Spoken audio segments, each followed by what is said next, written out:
Hi. Oh crap, I forgot it. Okay, that's fine.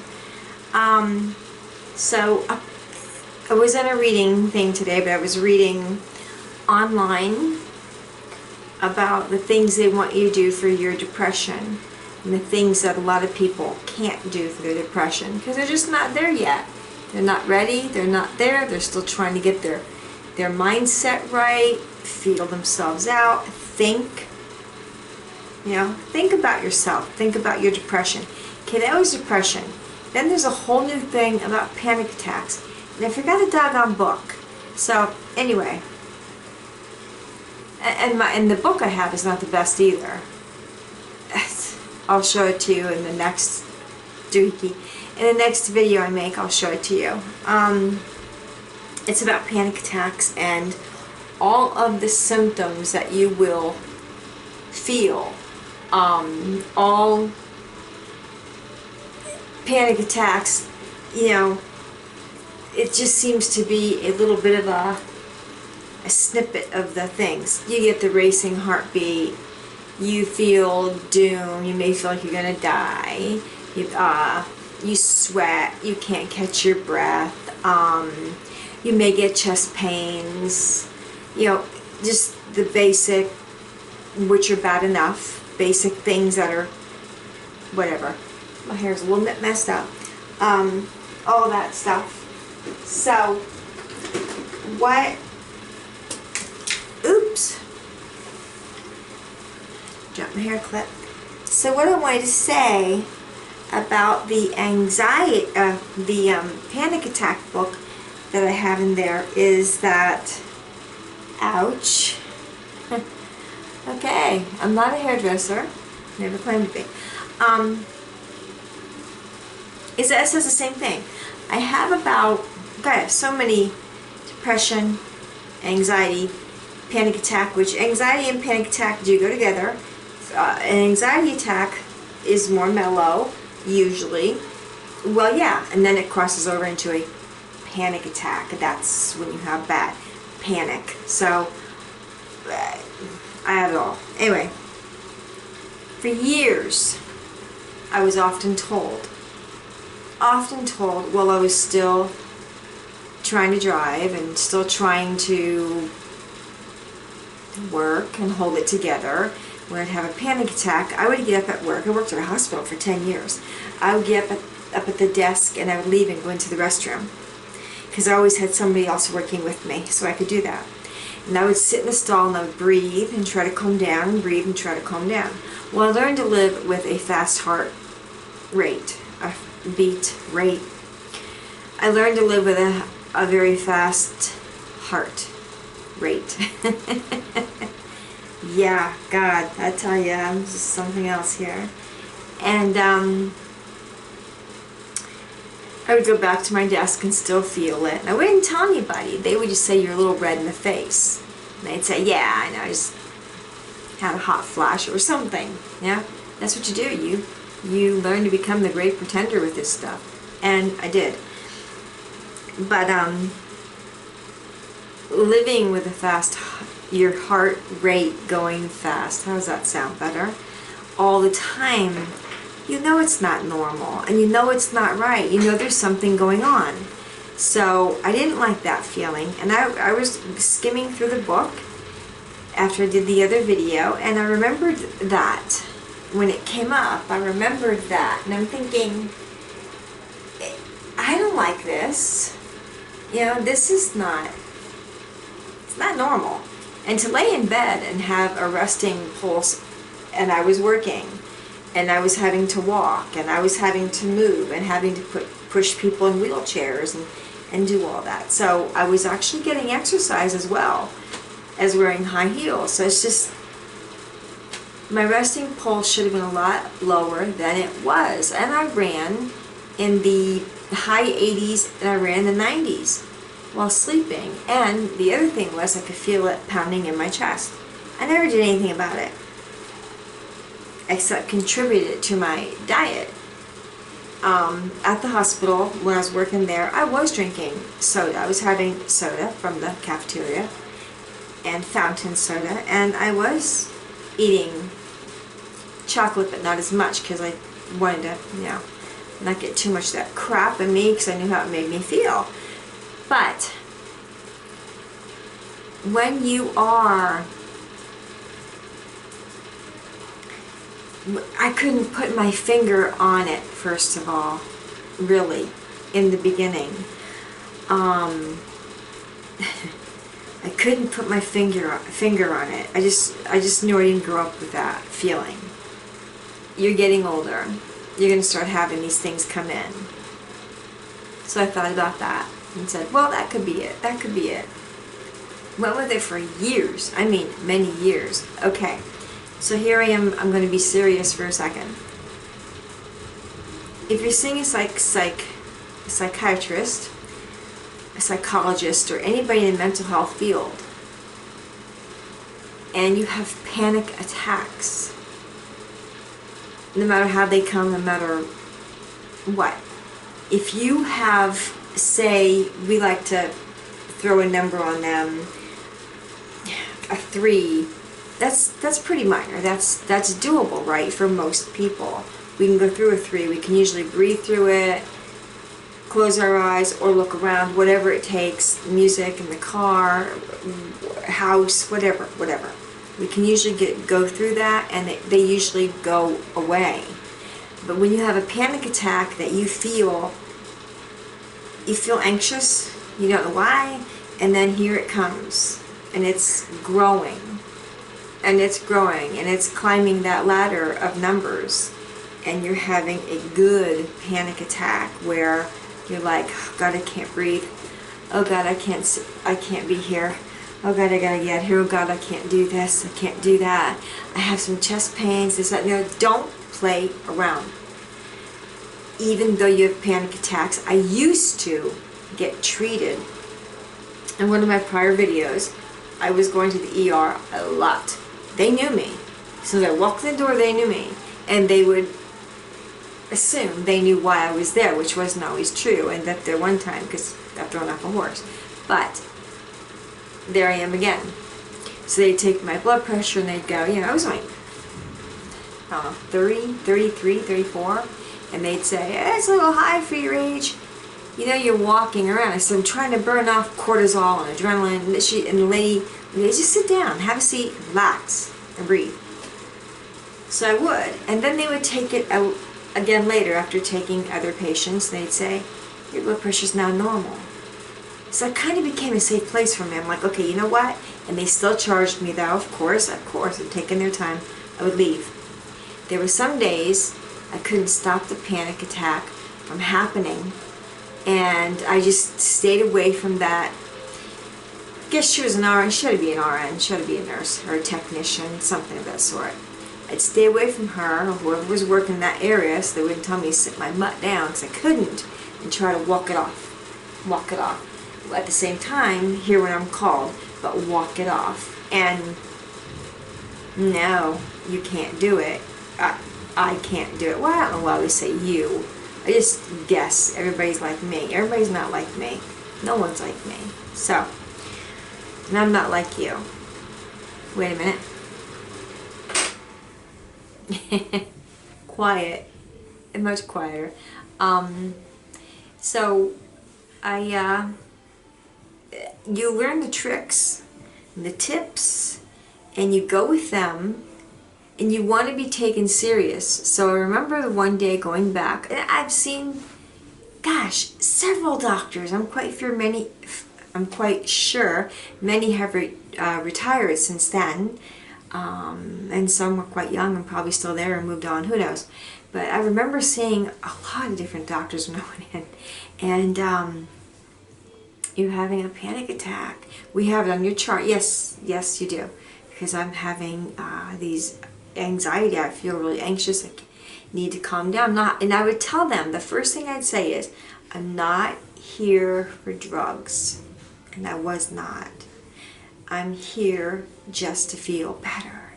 I know you're going to charge me to the hospital in the ER, but if I can just calm down back here. And a lot of times, it worked. My blood pressure would come down normal, my heart rate would come down, My legs no longer felt like jello. That's another thing in a panic attack. And I was able to walk out, get in my car, and drive home slowly. So that did work, but not all the time, because the brain is a very complicated and complex organ. So I was still going through panic attack. I think what happened was I was going through an adjustment in my lifetime. You know, I moved. My daughter and I, she was very young, and we moved. I met a man. We moved in his house. I didn't really want to. Changed my whole life. So I think that really kind of set me at that time, instead of the other time where I was out surfing and went to a boyfriend's house or a friend's house, and he their place was a mess, and I had a damn asthma attack. Yeah, nothing like that. So I don't even have asthma, but that was bad. So I think this was a lifestyle change. Was moving, and I moved into his home because I didn't feel comfortable. I wanted my space. I should have stuck with it. You learn, you know, by your mistakes. Anyway, so he was going to work. I told you that story once before, and I was calling him when he got there. Come home, I can't be alone. It was bad. I couldn't drive my car. Couldn't get in my car, couldn't check the mail. It really progressed to something really bad. So I'm going to say, and my daughter was going to pre-K, and then kindergarten and all that. So I'm just saying that it just progressed into something really bad for me. And then when I got on Paxil and Xanax, after he put me in an institution,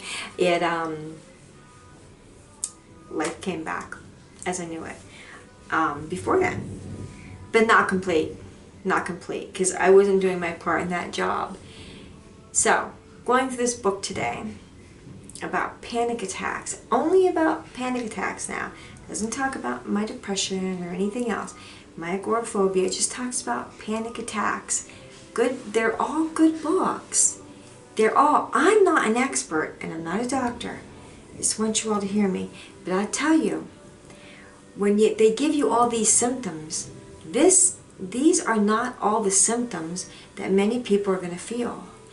And then they give you all these symptoms in these books, and then you may feel symptoms that are different from these symptoms.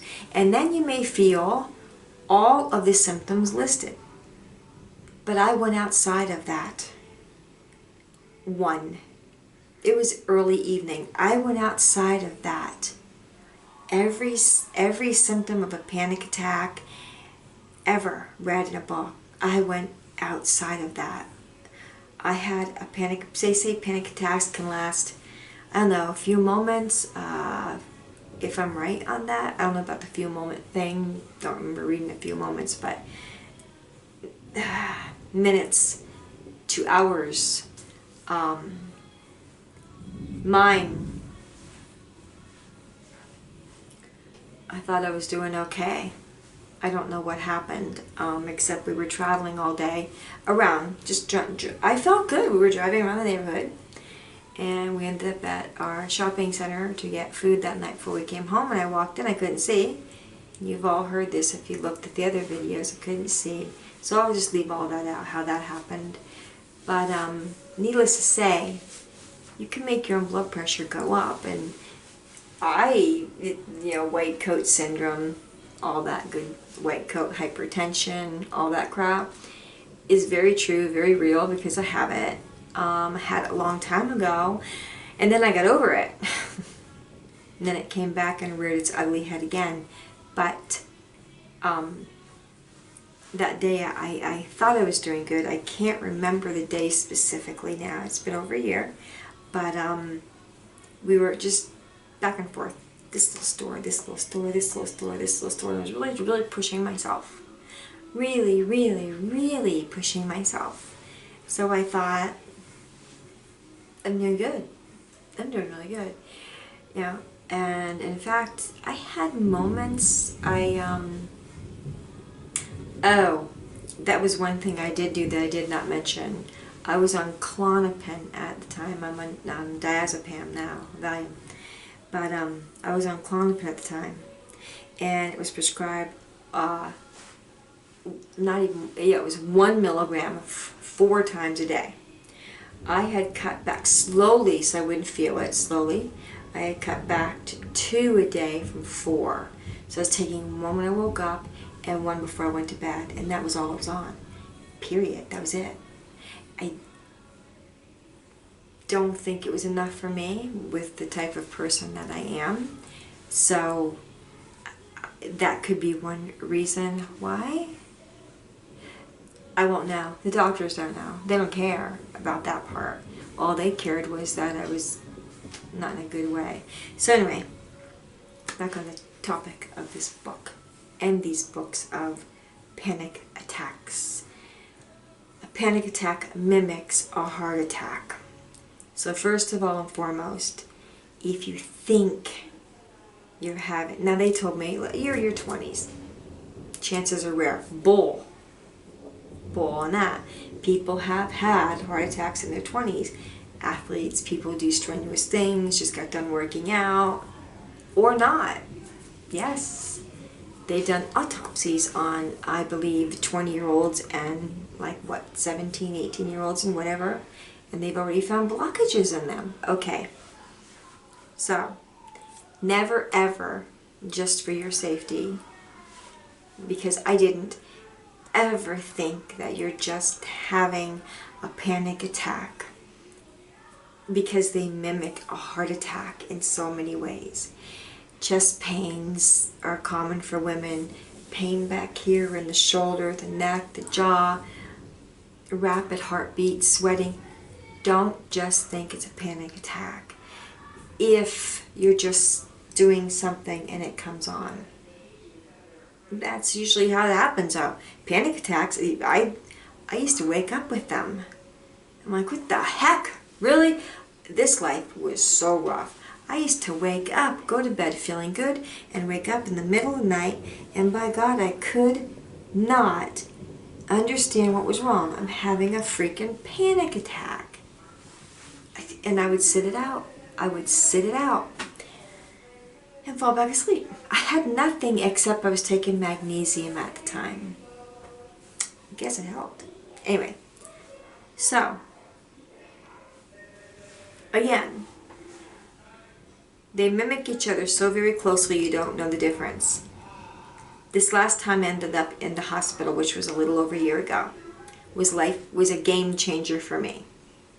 Big game changer. I remember crying when my ex and my landlord, my daughter was there, and because I wanted them all there because something was wrong with me. My heart rate was way too high. My blood pressure was, both of them, just super, super high. And this didn't help. When I went in, I got in a wheelchair because I wanted to sit down so I could breathe, try to breathe. I remember when she took my blood pressure, she just, whew, that didn't help. Now it's going to go higher, lady. You know, gosh, and shook her head kind of like, oh, yeah. I'm like, oh yeah, here we go. Now we're really going to have a doozy. And I did. So I'm in the ER, and I'm waiting, and not long. They take you serious here, thank goodness for that stuff. They gave me a blanket. I was cold. I wasn't cold. I take that back. I wasn't cold. I was just shivering. The shivering was bad, but I was not cold. Anxiety, panic. My body's releasing it. My cortisol, my everything was probably just sky high and had to have a way to release.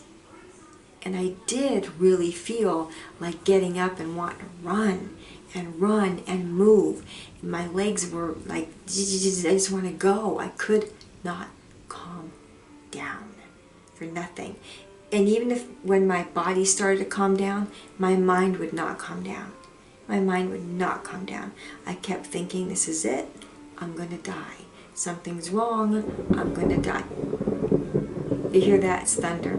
It's the what ifs that walk in that make it even worse.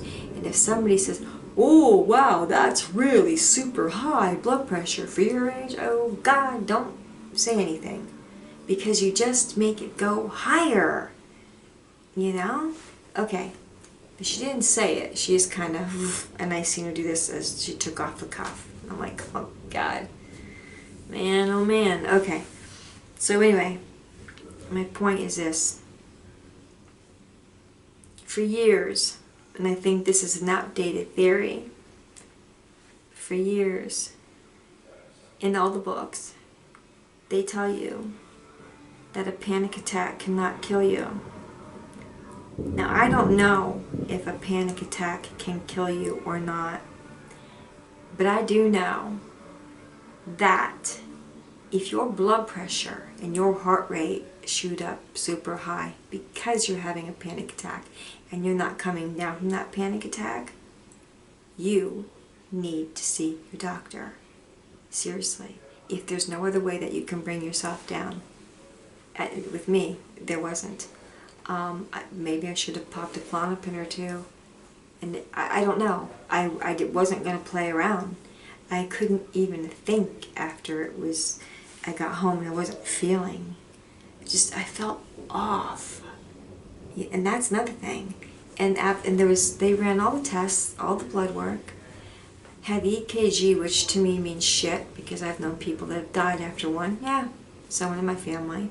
But when I went, nuclear med but when they put me on the floor, it was like a 24-hour observation floor, which was great. I had a roommate, which was a young female who thought she had a stroke.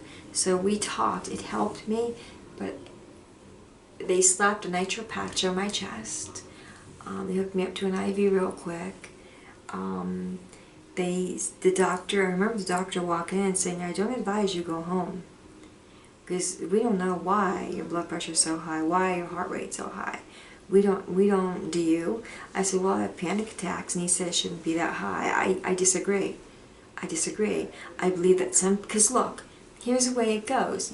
And it says it in every book I've ever read says it. You know how it is back in the day, early man. If you were being chased by a bear or a wolf, all of a sudden your adrenaline kicks in and it's fight or flight. So I had flight. Well, you're going to hear thunder, maybe. So you want to run. You want to run. That's what the body's made to do. Mine's misfiring. Mine misfires. And it comes out of nowhere. So I had no fight or flight. Nothing scared me that day. It just came upon me.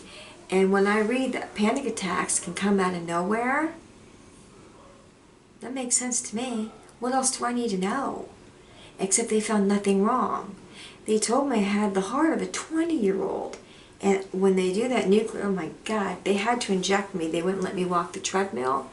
And if anybody's familiar with how it works, and when you're in nuclear medicine and they're checking out your heart and the vessels around your arteries, all that stuff, they said we still don't have your blood pressure down where we want it. So we can't let you walk the treadmill. I said, then how are we going to do this? They said we're going to inject you with medication. Now, at first, it's going to take your breath away. Oh, God. I had a cardiologist there, had a technician there, and 2 nurses there in the room when they take you in this little room. There's other people waiting to go to nuclear med, but holy crap. Not a fun experience, but you'll get through it. You get through it. These people. My doctor told me, he says, look, if I put you in the treadmill and you have a heart attack, then you've had a heart attack, and I have to stop that heart attack. I'm like, okay. He says, but if we bring you in on the bed, roll you in on your bed, lay you by a machine where I'm right there at that machine, everybody's watching you, you squeeze the nurse's hand because you're going to kind of lose your breath a little bit and have a bit of a tough time breathing, which, but I had to do this, right? To know, I want to know. And then you're going to feel like you want to get up and you literally want to run down the halls and through the whole hospital. Just plow it out. You know what I mean? Just go. Kick off the little booty things they give you and just book. I'm like, really? He says, yeah, it's a little uncomfortable, just a little uncomfortable, but I'm here at a machine and I'm watching what your heart is doing. And if something even gives me a little bleep, I can stop that with an injection in your IV before you even have a heart attack. That's what he said to me. And that to me was the better choice anyway. I had no choice, but that to me was the better choice. So going through that, you know, here comes a panic attack when I was in there again. It even went higher. He's looking at the machine, he said, my blood pressure's going higher. I said, yeah, I'm scared to death. He goes, okay, it's normal. What we're doing right now is very normal. You're going to go up. If you didn't go up, I would worry. So I went up. Blood pressure went up a little higher.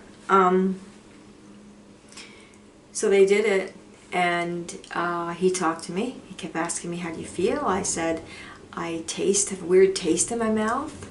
I guess normal, common, I can't really remember too much about that. But then came the hard time. A little bit of huffing and puffing. I'm just like, I got that. And nurse says, squeeze my hand, because that's going to pass. That's going to pass real quick. It did. It passed real quick. I felt good. Then, right pretty much at the end of that, you feel like you want to book. You just feel like you want to swing at people and book. At least that was me. Just let go of me. Get out of my way. I'm running. You're not stopping me. Man, they would not have caught me if I took off. I probably would have had a freaking heart attack then. But anyway, it worked. After nuclear med, they read over my results. You know, he came up into my room after they gave me some pudding, because you can't eat anything or drink. They gave me pudding and ice water. And took me, my nurse from the floor was actually waiting for me for quite a long time. She came down to get me. She was so nice. So nice. And wheeled me back up. Talked to me about it and said, you know, we're really good about that stuff down there. I said, they're really nice, but I need to calm down. So that was when they said, jeez, I didn't have my results, but the CNA, I guess, walks in. She's got a little paper cup, and that paper cup is 2 blood pressure pills, a Klonopin, a Tylenol for the headache, because, oh yeah, if your blood pressure goes high, you're going to get a headache. Most people do, not everybody. But I had a bad headache. The vision was weird too. So there you go. That was the kicker. That was the beginning of letting me know something was wrong with me. My vision. Yeah. In the big grocery store, I said, it looks like they had a fire-bound smell smoke. Do you look cloudy to you? He says, no. And I'm like, oh, my vision's bad. Wow, my vision went really bad all of a sudden. And I took my blood pressure at the store, which was a mistake, big mistake. Because after I seen how high it was, when 2 months ago, it was exactly 120 over 80, which is odd. Because I'm usually like 117 over, I don't know, 117 over 70 or something. Which was really odd, 120 over 80. And then I was at the store, I believe I was 160 over, 160 over, I don't know, it was 90? 92? Something like, I don't even know, I don't know. It doesn't matter. He took pictures of it, but,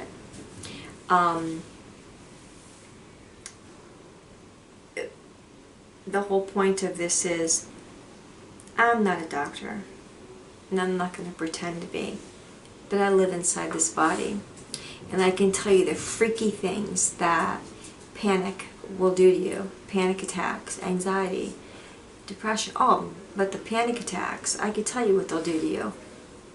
You have a good one. It's really, really going to mess with you. If you get control, everything comes down. And you'll feel yourself coming down. But mine just kept going up. The more scared I got, it just kept going up. And I'm like, I can't bring it down. I wasn't strong enough to bring it down. I didn't know how to bring it down. And I had cause to be worried. So, these books I'm reading, you know, I need to find a book that will speak the truth to people since I lived it. I had a damn panic attack. And this panic attack, who's put so many other people in the hospital, my blood pressure was really dangerously, dangerously high. That will kill you. You cannot run around with blood pressure that's too... first it was in the hospital, I think it was 198. Then in the ER back there after she shook her head, like, I don't even know, two something over 190 something. It was high, and I know people have gone higher. I know that, but still, it does damage to kidneys, to other organs, your heart. And if you have a stroke or heart attack, yeah, come on.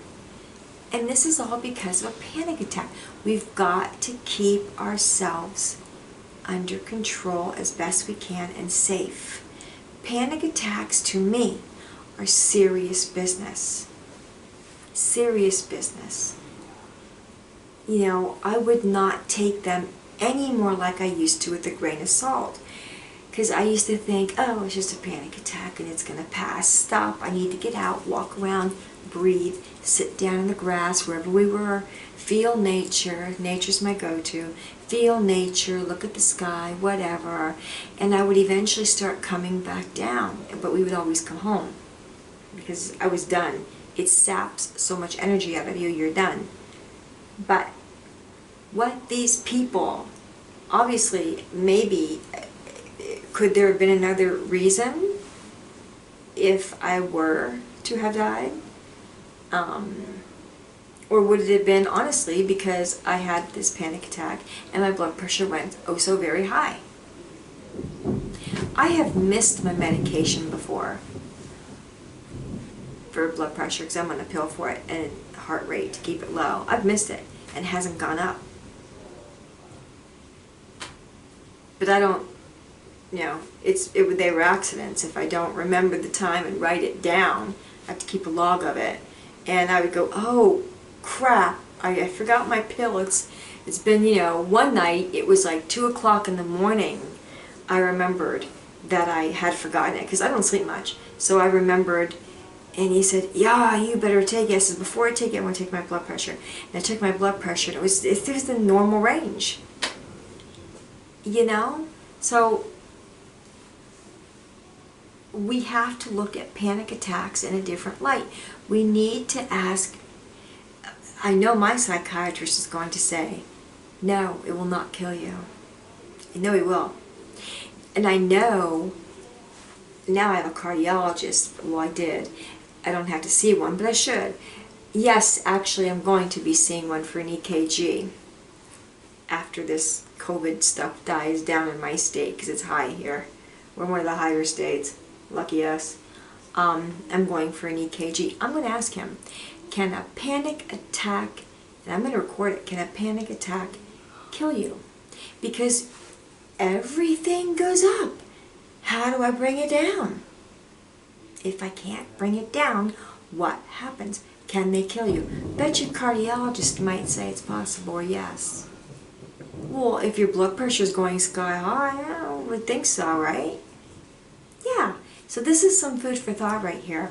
Think about panic attacks, and if you're having extreme panic attacks, please, I just want to ask you, go out and buy yourself, I got mine at Walgreens, wherever they sell them. It's a Omron, O-M-R-O-N, and I'm probably saying it wrong because I'm not near it, but you'll know what it means. Starts with the O. Cheap. Works. Had it over a year. Just replace batteries every now and then. Take your blood pressure when you're having a panic attack. Or if you don't want to get scared, don't. This is all up to you. But we need to know, us people who have panic disorder, we need to know if our blood pressure is going up very high while we're having a good high panic attack. 1 to 10, I was floating on 8. I wouldn't say 10, I would have been under. Really. So I'm going to say I was running at 8. And it was pretty bad at 8. So I firmly believe, and I'm not talking about the wrist ones. Somebody said buy a wrist one at the hospital. I compared the wrist with the real one that just goes around and you pump it up. The wrist one was always off. It was never consistent with anything. And then the other one was always right on when I checked it with other ones. So yeah, get one. Seriously, get one. And if you're having bad panic attacks, I think this is one of the best advice you can ever have is to get a blood pressure machine. Check that blood pressure. When you're feeling extremely panicked or something, check it. And do everything you can to bring it down. I mean it. I've been there. Blood pressure just doesn't walk in the door that quick. Not like that. Now when you're feeling good, all of a sudden you get a pounding headache and your vision's off. Yeah, I don't know. So that's what I wanted to say. That was important to me. I should have put it in the other video, but it was a whole different topic. So I didn't. So now we know. I wish more people would do this so they know. So people can stop. And I'm not saying people are dying from panic attacks, but just so people can stop dying, period, from depression. And everything that branches off of depression is what I have. Agoraphobia, panic attacks, generalized anxiety disorder. My doctor put a little bit of PTSD in there because of the childhood. Doesn't have much triggers for that, so I'm not going to speak much about that ever, because there's not much going on with that. But I do have it. I know I do. But everything branches off of our depression pretty much. If you have depression, and if you don't have depression, you just have panic attacks, great. I started out with just having panic attacks, and then walked depression, because I got tired of living my life like a prisoner. My lifestyle. I didn't like my lifestyle anymore. I could no longer fly anywhere. I couldn't drive anywhere. I couldn't do anything by myself. I was helpless. I was hopeless. I was pathetic. Me. You don't have to be like me. Don't be like me. That's why I'm doing all this. So people can learn that we can get through this. I'm already getting through it. I'm working through it every day. I've traveled farther than I've traveled in a long, long time, finally. I have goals, and I want to reach them. I want to reach them. So, do something for yourself. Keep an eye on your depression. Don't hurt yourself. It's so not worth it. Because this is not going to be your whole life. It's not going to be your whole life. Not if you if you don't like your doctor, fire your doctor and get another one. So not if you work with a good group of people. You can feel better and have good days. You can. And the panic attack thing, get a blood pressure machine and see how your blood pressure goes. Okay? And don't let it go too high. Please. Because we don't know. We don't know what could happen. Same thing for anxiety is a horrible feeling. That's just a feeling. It's a feeling. It's a feeling. It's a bad feeling. It's a very bad feeling. That's the feeling that brings on a panic attack for me. So it's all related because of depression, because of anxiety, because of panic attacks.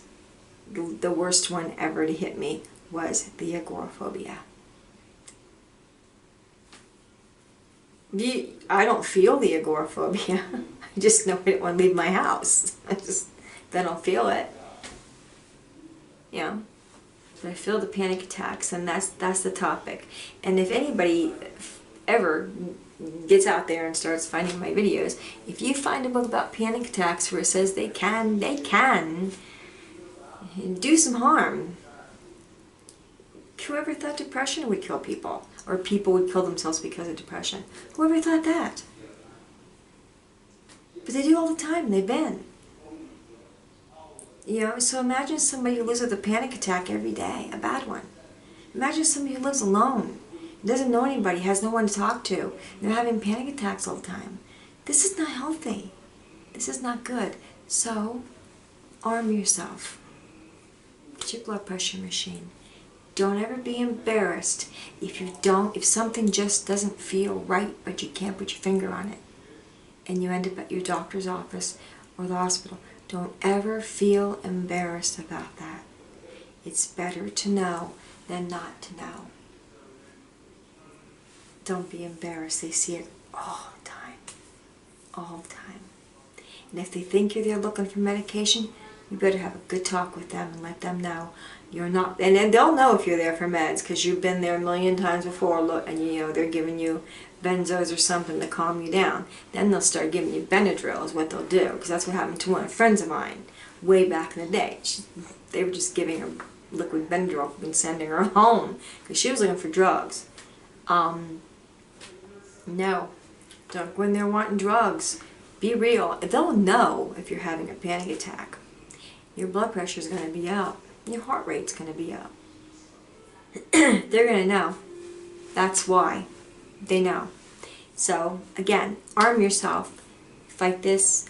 I'm fighting it. I have bad days. You're going to see these come up. You know, my go-to place the other day was in my tub. This tub here. I was hot. I wasn't feeling good. I had anxiety and I was laying in my tub. It's where I wanted to be because nothing goes in there to bother me. No, she's in the tub. She must not be feeling good. She wasn't. So, yeah. Alright, that's the end of this video. So, yeah. Just be aware of your body. Listen to what your body's telling you. I did. And because of that, I probably saved my life. So I gotta turn it off again. Again? Okay. Talk to y'all later and take care of yourself. Bye.